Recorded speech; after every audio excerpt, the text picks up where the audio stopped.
So it's about that time for another updated 2016 NFL mock draft. You'll notice this is a 3-round edition, and we've even got compensatory picks. Oh boy! So you can check out all 3 rounds, including those end of round 3 compensatory picks, in the description box down below. And I just hope those of you that bothered to click on the video will actually bother to listen to this before you sit there and go ranting and raving about how stupid I am. Whatever, I don't care if you do it now. All right, so this time, instead of talking about all these things that happen, I'll just talk about certain teams and what I've got going on with them, and I'll try to stick to the positive and some of the teams that I would really like what they do if this is the way that it played out. Not saying it's going to, not saying it is, just hypotheticals, okay? That's what mock drafts are. They're hypotheticals anyway. So let's talk about some of these teams. We'll start off with the Tennessee Titans. And I've talked about this before. I've got them once again taking Jalen Ramsey, #1 overall. If they like Ramsey, and Ramsey is their guy, then that's the guy that they should take. Because I do think there is an argument to be made that he is the #1 player in this draft. I'm not saying for 100% certain that I agree with that assessment at this point in time. You'll just have to stick around long enough on this channel before the NFL draft to find out whether I think he is the #1 player in this draft or not. But it's close, no matter what. And I think he's slightly higher than Tunsil. So at the end of the day, defensive back would arguably be a bigger need. Ramsey is a slightly better player, probably slightly safer, because there are certain things that can be a little concerning about Tunsil. You know, the Titans taking Ramsey does make a lot of sense, even if it is at #1 overall. Again, this is not the greatest draft in the world. Ramsey is one of the truly elite prospects in this draft. If he's your guy, you take him. But I would like how this draft would still work out for Tennessee, even taking Ramsey at #1 in round 2, being able to turn around and still get some protection from Mariota, getting Taylor Decker. Now you don't have to worry about flipping Lewan to the right side. Now you can sit there and just plug Taylor Decker in right away at a position that a lot of people think is better for him anyways, allowing you to slide Patasi potentially inside the guard. And now all of a sudden, the protection for Mariota and that Tennessee Titans offensive line looks a whole lot better, and it most certainly will be better, you would think, in the running game. And then in round 3, they need some help on the defensive line as well, so getting a nose tackle like Austin Johnson that you could pair with Jarrell Casey, in that 3-4 defense, wouldn't be a bad draft for the Tennessee Titans. They'd still get some protection from Mariota, but they would get some difference makers on the defensive side of the ball, in particular with the #1 overall pick. I look at the Cleveland Browns, and this is my simple philosophy for them. At the end of the day, don't overthink this shit. Don't get stupid. It's quarterback at #2, and then some combination of wide receiver and running back rounds 2 and 3. Doesn't matter whether you go wide receiver 2, running back 3, or running back 2, wide receiver 3, which I happen to have them doing in this particular case. You start with the quarterback, and then you give him some skill talent around him, especially because you allowed Travis Benjamin to leave via free agency to the Chargers. The Browns have to start this draft with Carson Wentz. That is the be-all, end-all. Fuck this Jared Goff talk. No offense to Jared Goff. I'll talk about him in a moment. But the Browns have to start with Carson Wentz. He is such a clear-cut choice to me. He has to be the guy for them.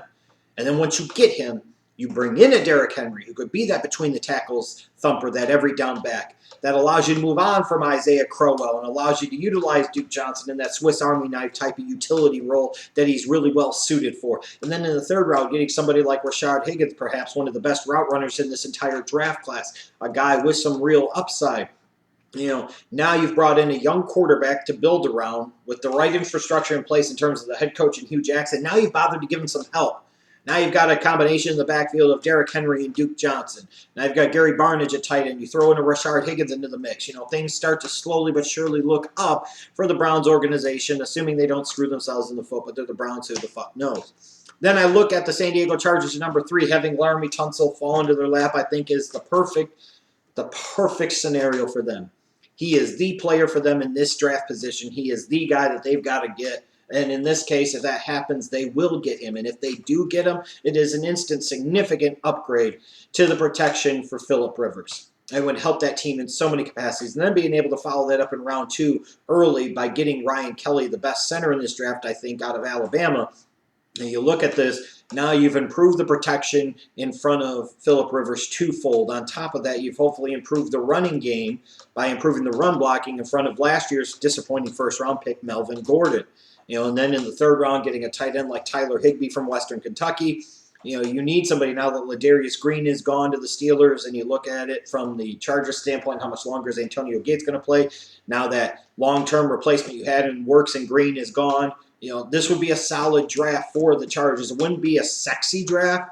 It might not be the one that excites the fan base the most, but it probably should, because you brought in Travis Benjamin in free agency. You'll hopefully get Keenan Allen back from injury. You need to upgrade that offensive line. And being able to walk out of this draft with both Tunsil and Ryan Kelly would have to be a huge win for this Chargers organization, no question about it. Looking at the Dallas Cowboys at number 4, this is going to be the pick that's really interesting to me, because I think at the end of the day, you're looking at Ramsey, a quarterback, Tunsil, going 1, 2, 3. It's either Tunsil or Ramsey, 1, whichever one doesn't go 1 probably goes 3, and then a quarterback probably Wentz, the way I see it at this point in time, going 2 to Cleveland. To me, in a lot of ways, you could argue the draft really begins at number 4 in terms of intrigue with the Dallas Cowboys and what they're going to do. What's their approach? What's their philosophy? Are they going to look at it and say, hey, we still have a lot of work to do on the defensive side of the ball. Let's upgrade that defense and get somebody like a Myles Jack, a DeForest Buckner, maybe somebody like a Joey Bosa perhaps. Or are they going to sit there and say, we need to protect Tony Romo better, which means we need to get better skill players around him. We need to get better weapons around him. And that's where an Ezekiel Elliott comes into play at number 4. And behind that offensive line, especially if you're still bought into Tony Romo taking you to the promised land, an Ezekiel Elliott could be a beast behind the Dallas Cowboys offensive line. You have to think that Jerry Jones deep down inside wants to sit there and get that type of guy, because he learned some of the lessons of what happened in 2015 when they didn't have that guy back there. But then to follow that up in round 2 with a guy like Laquan Treadwell, Megaquan as some people have grown to call him, I mean, now you're getting a better complement to Dez Bryant on the outside. If you're really in on Tony Romo, and here's what I think for the Dallas Cowboys. Defense makes sense, and Myles Jack would be a great, wonderful pick for them. I think he would be the only real defensive pick for them, assuming Ramsey wasn't there at number 4. But at the end of the day, if you're going to go in with Romo and you are bought into Romo and you believe in Romo, then building up that defense is not the way to go in this draft, in my opinion. You must improve the offensive side of the ball early and often, because one thing that was exposed with Romo going out for the extended period he did in 2015 was the overall lack of playmakers on the offensive side of the ball.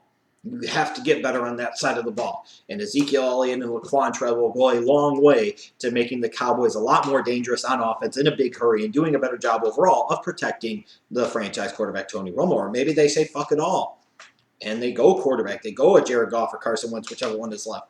There's an argument to be made for that. But in this case, I've got them taking Ezekiel Elliott round 1, Laquan Treadwell round 2, the corner Artie Burns from Miami in round 3. To me, that would be a really solid draft class for the Dallas Cowboys, and I don't know why any Cowboys fans, frankly, would be upset about that. And it's not just because those are the 3 picks I made.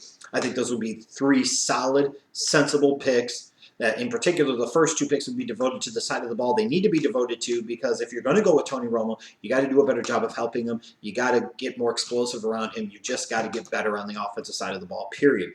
And then you look at the Tampa Bay Buccaneers. I got them taking William Jackson III, the corner, number 9 from Houston. Then in round 2, I've got them turning around and taking Shaq Lawson. So a position of need like defensive end, which is a huge need for them, they could get a quality NFL starter like Shaq Lawson in round 2, going with, in my opinion, the best corner in this draft in William Jackson at number 9. And then in the 3rd round, getting a wide receiver that's a bit of a risk in terms of durability and off-the-field concerns, but when he plays, he can make a big difference, and that's Leonte Carew, the wide receiver from Rutgers. You need to get more weapons on the offensive side of the ball for your young quarterback, Jameis Winston, that you're trying to build something with. To me, that would be a really solid draft for the Tampa Bay Buccaneers. Now, I look at my Chicago Bears, and I sit there and say, the way this draft played out, this scenario played out, you got Jared Goff sitting there at 11. Now, sure, there are other players they could take that would make some sense here. Most notably, somebody like a Ronnie Stanley, because they could be looking at left tackle as a huge need. But when you look at this draft, William Jackson is already off the board. Leonard Floyd is already off the board. So 2 guys that you would plug and play, an outside edge rusher with long arms that Fangio really likes, or athletic corner with playmaking and ball skills that John Fox and Fangio really like. Where do you go there? At some point in time, the Bears have to get a long-term answer at the quarterback position. At some point in time, they've got to find that dude. They've got to find that future face of the franchise. And based off of the way the Bears are being built and what they're trying to do, this might be their last best chance to get one in the first round of the NFL draft. Who knows what could happen next year or 2 or 3 years down the road? You don't know. You know that you're in a position where if Jared Goff is on the board at pick number 11, it would be increasingly hard for the Chicago Bears to pass up on him, in my opinion. And when you look at what's there and what else would make sense, at the end of the day, the Bears have to go Jared Goff if this is the way the scenario played out. In particular, because both Jackson and Floyd are off the board at pick 9 and pick 10. In that case, the best player on the board that makes sense for the Chicago Bears has to be Jared Goff, and he has to be the dude, period. Period. Then you look at round 2 with the investment they put in Trevathan and Freeman at the inside linebacker position. If anything, I say it inclines the Bears even more to be able to take the risk on Jalen Smith than other teams would, because they could take their time. There's no hurry. There's no rush. They know that they're solid on the inside for the time being. And even once you bring Jalen Smith in maybe in 2017 or even 2018, you could utilize him in a Swiss Army knife type of role. You could bring him in a pass rush situation. You could utilize him as depth off of the bench. But the upside is tremendous and huge. And if the Bears could sit there in the first round and get their offensive quarterback of the future, and in the second round get their defensive quarterback of the future, man, you got to start feeling really good about what Ryan Pace, the general manager, John Fox, the head coach, are building there at Hallis Hall with the Chicago Bears. And then throwing in the third round a run-stuffing in-the-box safety like a Jeremy Cash would seem to be the solid, smart, physical type of football player that I think John Fox and Fangio would really like at that safety position, even with some of his limitations in coverage.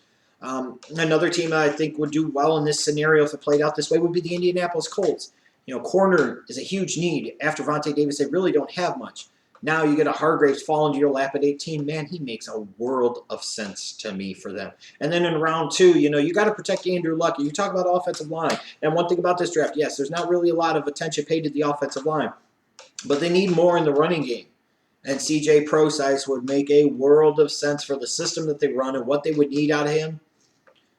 You know, if he's there at round 2, the Colts should be, in my opinion, sprinting up to the podium to take this guy. And then in round 3, to get Yannick Ngakoue from Maryland, one of the more underrated edge rushers in this class. I will tell you this much. Whenever you saw him the last 2 years in the Big Ten and he took on a Brandon Scherf or a Taylor Decker or whoever, Jason Springs, whatever the case might be, he always seemed to make plays, and he always seemed to be able to get into the backfield a couple of times a game. And for an Indianapolis Colts team where Mathis is close to done, you've waived Vernon, you need something off of the edge better than what you've got. Ngakoue could be that type of late day 2 pick in round 3 that could end up starting as a rookie and potentially have a Pro Bowl type of impact for that Colts defense, and I really mean that. So this is kind of what I'm thinking for some of these teams, how I would view some of these teams if they did it. Teams that I don't think would do this well in this particular scenario. Just looking at it, the Saints, I'm not huge on A'Shawn Robinson. You got to factor in the dipshit factor. I think him being the first defensive tackle off the board in this draft would clearly be dipshit factor. The San Francisco 49ers not getting a quarterback anywhere in the first 3 rounds to me would be a bit of a loss, even though I like the fit of Darron Lee and the inside of their defense.